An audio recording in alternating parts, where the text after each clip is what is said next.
right, we are live with Dani. I'm not going to say your last name correctly. You are. Espino. I'm very sensitive of that.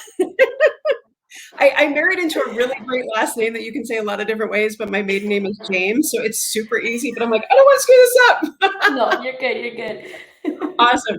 So very interesting story. So I had reached out to a mutual friend of ours, Ellie Summers, who is a great, she's a sports PT and super big advocate for women in our profession.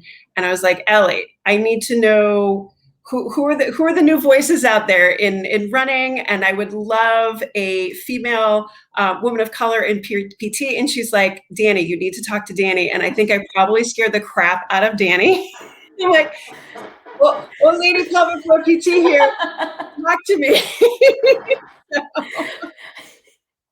I was a little confused, but it was great. It was great. So I did a little Google stalking of Dani, and Dani is a new graduate PT. You've been graduated how many years now? 2 years. 2 years, which seems like forever. Wait till you get past 20 and you're so But you had a pretty significant career running before you got into PT. And now you're working as a running coach and PT. And so I wanted to kind of dive down this rabbit hole with you, because the biggest thing that when I have postpartum women come in and talk to me about getting returned back to exercise and running is, why didn't anybody tell me? So I'm like, all right, well, let's go back and let's see if we can fix this. So no pressure. Yeah, I don't expect to solve all the problems today. We're just going to stir some things up a little bit. So I would love to hear, because there, first of all, there's not a lot of women in running coaching. There's not a lot of women in performance physical therapy, I don't think. And there's definitely not enough women of color in our field, period. So I would just love to know kind of your bird's eye view, kind of been in this for a couple of years now, like share a little bit about your experience kind of in all those different areas for us. Yeah, absolutely. So the biggest thing that kind of stood out when thinking of this question is just the imposter syndrome, right? Like that is already naturally something that I do struggle with being a newer grad, but being surrounded by a field that's mostly males and mostly white males, specifically, not in just the PT, like you said, but run coaching as well. It's been really hard to kind of find my own voice and just the confidence to be like, hey, this is me, this is who I am, this is what I'm about, and just put myself out there. So that's been something that I've personally struggled with. And then funny enough, having a conversation recently with Ellie, we were kind of just talking about like, these guys really are each other's like biggest cheerleaders. Like they're there for each other. They like rally for one another. So, like that's, I think, a big part that's missing for, females. And of course, like you said, being, I am Peruvian, I'm Hispanic, being a woman of color, I had an even harder time just finding that sort of connection with other fellow female clinicians that I can kind of look up to. So, I'm glad to be connected with Ellie and with Steph and with you now. And, my goal is to kind of continue to build my female network because I think we just got to uplift each other. It's not going to be done first. We got to team up together and make it happen. Totally. And in my wisdom of 20 years, like this, it wasn't like this when I came out. It was, you were in the boys club and you had to suck it up or you weren't going to get anywhere. And I think, one of the hardest things too was we had women that weren't necessarily advocating for each other publicly. And so I don't know where in all of this, there was a shift more to an abundance mentality. And I think when I really started to realize and embrace that and just, you support the women around you, no matter what, or you see somebody's voice that should be heard and you're like, my God, people need to hear you. Like, I think that's where we've been trying to consciously just bring those voices to the front. And if it makes you feel any better, like I still have imposter syndrome. I don't know if that actually goes anywhere. Like, I still don't know what I'm doing. At least like, I'm happy. Like, I might not know it, but I know somebody who might be able to help me kind of work that stuff out and make me feel like I can figure this out, as opposed to, only one person. Oh, there's only one right answer. So, don't ever, that's not going to go away, but definitely keep the excitement.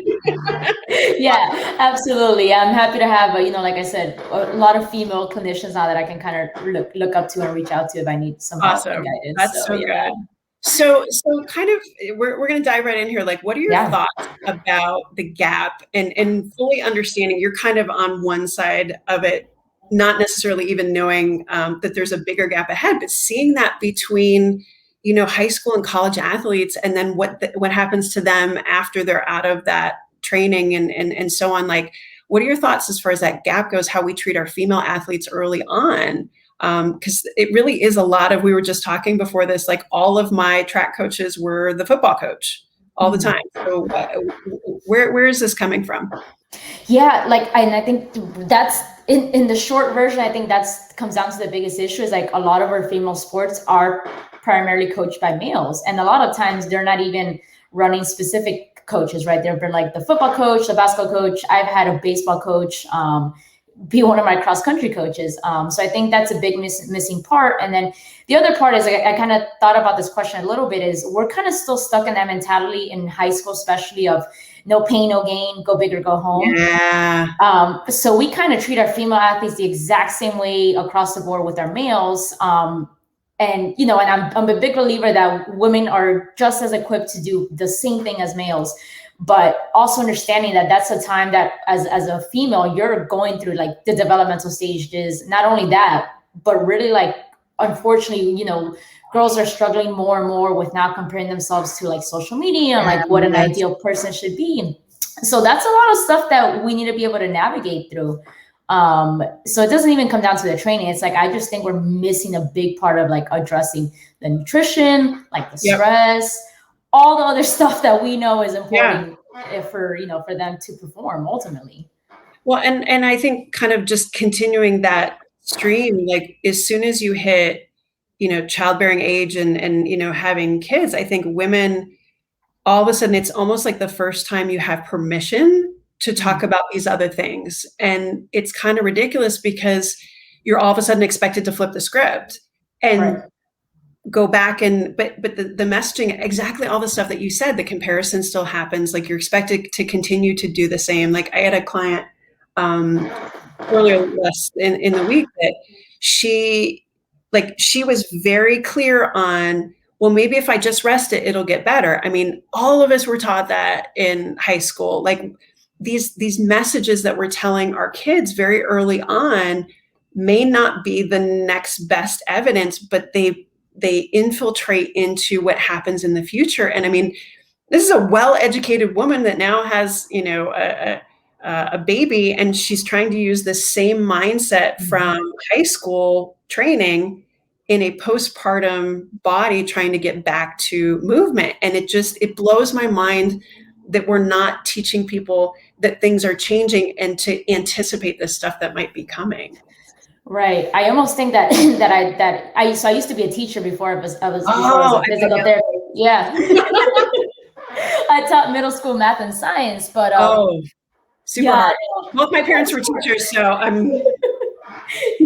It was great, but I always knew I wanted to do something in the medical field. I honestly feel like whether you're an athlete or not, like we really need to be teaching our girls. Like I know we have like health and wellness classes, but I think that maybe they should tailor it more to like the female athlete and just all our female athletes, put them in that course. Because realistically, no coach has time in high school. I understand timing, budget, whatever it is to really dive into all these things. But that doesn't mean that we can't give these girls the tools and resources that they need to make this happen. How we make that happen, that's a different question. But but I think so many things that, as we work with populations as PTs, we realize that so much of that stuff, all that groundwork gets laid when they're kids. When I'm working with somebody with like an overactive pelvic floor, chances are if they did a sport like diving or cheerleading or gymnastics or ballet where they had extra mobility that they had great control over, then postpartum, that might translate into something else. Like, again, I'm not saying things to scare people, but like, hey, these might be things that we might want to pay attention moving forward, just more like an FYI, get to know your body a little bit more. But exactly like you said, like, who is that person? Maybe it should be us as people that are in contact with those populations, but how do we get that information forward? So Yeah, definitely. Okay, cool. So now we're going to solve the problems of the world. In 5 minutes, we got this. Right? Yeah, totally. Like between the two of us, we're good. So, from where you're standing, kind of knowing that there's some gaps already on your side and knowing that it really doesn't change moving forward, like what are some thoughts as far as what we can do to better help our female athletes prepare for future changes? Some of them hormonal, some if women decide to get pregnant. And again, all of us are going to end up in menopause at some point. So, I mean, obviously there's these continual changes. How do we help prepare them and then also maintain performance? Yeah. So like I had mentioned to you, I'm in the process of hopefully becoming pregnant. So this is definitely something that I've already been seeking out, like, hey, who do I need to get in touch? And so from my own perspective is I'm contacting whether it's a nutritionist or a registered dietitian, just like, again, reaching out to the network of providers that I have. Because I don't know the answers, right? So I know I need to, I know I need to amp up my fuel, one, to grow a child, but also to make sure I'm optimizing my body for after. And then, so that's a huge part for me, is like making sure that I reach out to the people that do know about this stuff. Has it been hard for you to, because I know it's pretty easy to find just like generally a nutritionist or generally this or generally that. Has it been hard for you to find knowledgeable voices in like the pregnancy postpartum community, just being completely, you're just scratching the surface at this point?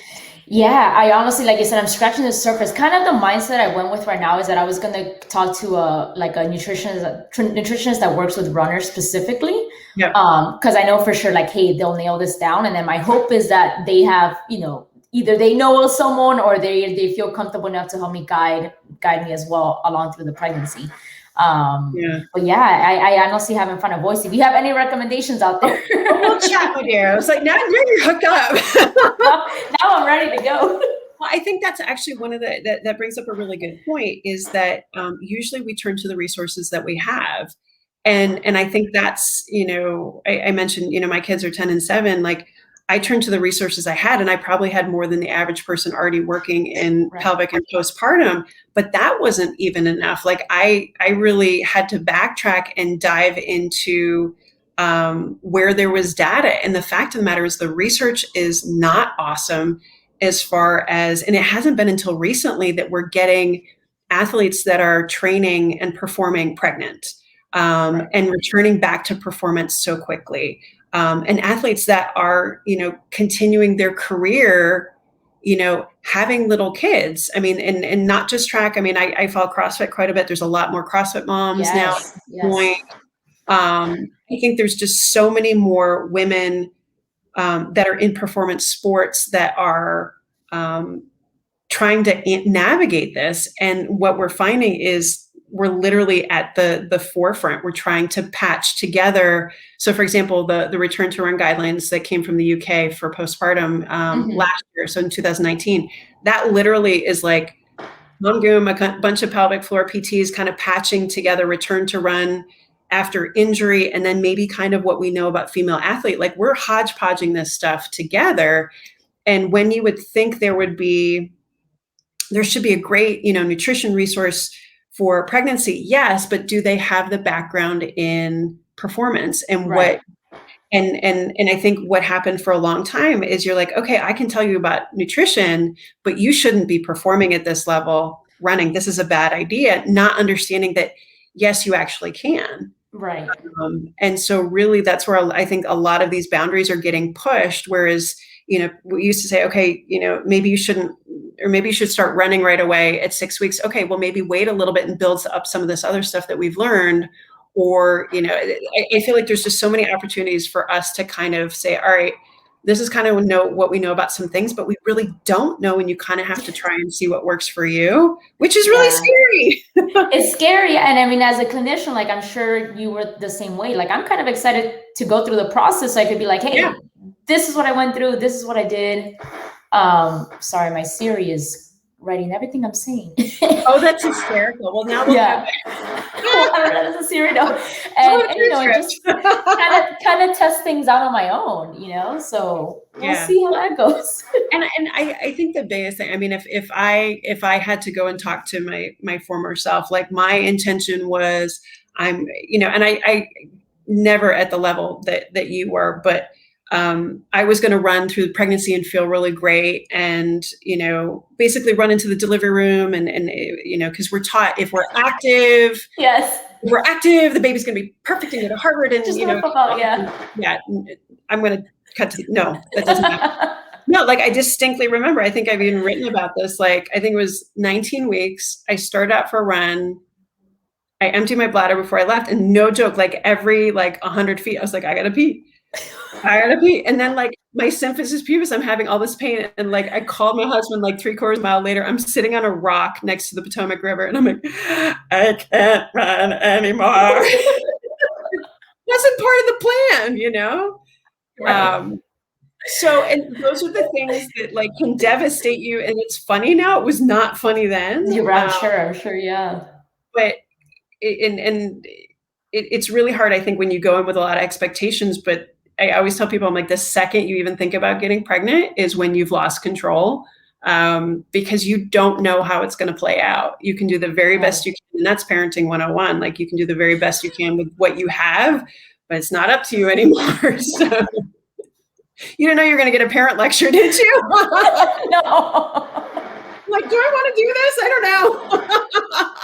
I already started reading all the books. Everybody's like, that's going to go out the window. I'm like, okay. Well, Auntie Carrie is going to make you read all the bad stuff.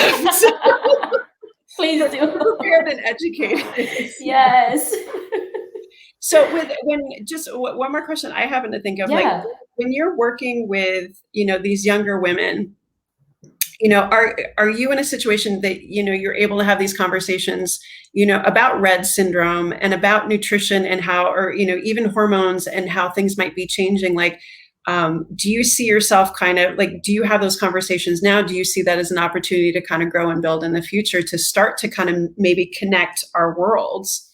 Yeah. So I absolutely have with a few of my younger runners, female runners, because I just kind of could tell there was something else going on. Yeah. So I brought the parents in and we just like kind of had a conversation about it. Maybe this was like the second or third visit that I did this, once they kind of got to know me and whatnot. So I have definitely had it. It's not an easy conversation to have because, everybody's like, no, I'm eating enough, blah, blah, blah. But it's definitely a field that I need to keep learning myself more. Because again, despite at the level that I ran in college and you have access to all these things, or you think you do, I didn't learn a lot of this stuff until after college, which is ridiculous. I'm like, wow, I could have probably been performing better, but at the end of the day, with the athletes that I am talking about, this is more just so because I know that it's leading to burnout or their injuries or, because of that. Right. Yes, I want them to perform, but I want them to be healthy first and foremost. So yeah, that's something I definitely need to continue to grow in myself as well. And you know what? I mean, I was just thinking as you said that, like, I think the more we can open those conversations to just pull it out into the open and know that those things matter, and know that it's stuff that it doesn't mean automatically you have to stop what you're doing, but let's see if we can do things better. I think the sooner we can get our athletes used to it. And I mean, even the ones that don't go on to compete in college, even just high school, like getting used to having safe conversations. Okay, it's okay to consider these things. I don't think it's going to be such a, mess with your mind so much when you jump into postpartum and then all of a sudden, like your whole world's completely changed because of all this other stuff. So, so we keep going and keep working with those conversations for sure. So. Awesome. For sure. I think, a lot of times people are just not used to having those conversations with the physical therapist. So I think that's going to be huge, that all PTs start to push towards that and kind of make that the norm. Yeah. And we're in your PT program. Do you feel like you were kind of given space to kind of explore that a little bit? Okay. Not as much as we should have.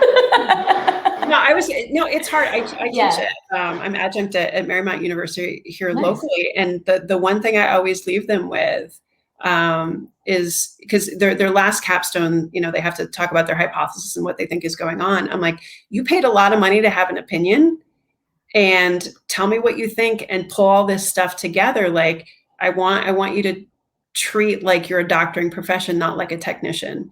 And I think that's really scary, to have an opinion and maybe not have it be popular, or maybe not have 100% proof behind it. But just know that you're potentially at the forefront of something really big, and you're actually probably going to be experiencing it somewhat yourself as you kind of go through this journey too. And that's exciting for me, because I know that there's going to be I'm bringing you to the dark side. I'm sorry. Yes. I love all things dark. To have strong voices in female running, to be really knowledgeable about it. We just got to bring you guys up and caught up with us that are over here, and just keep making this better, and keep pulling these younger athletes in, and see if we can kind of change this a little bit. So yeah, you didn't know this was a recruitment call. You have a new recruit. Exactly. It's all Ellie's fault. Awesome. Thank you, Dani. If you want to find Dani, she is on Instagram, Air PT to PR. You can find her there. And thank you so much, Dani, for hopping on with somebody you had no idea who I was. Thank you for being such a good sport. Thank you so much for having me. This was great. Take care.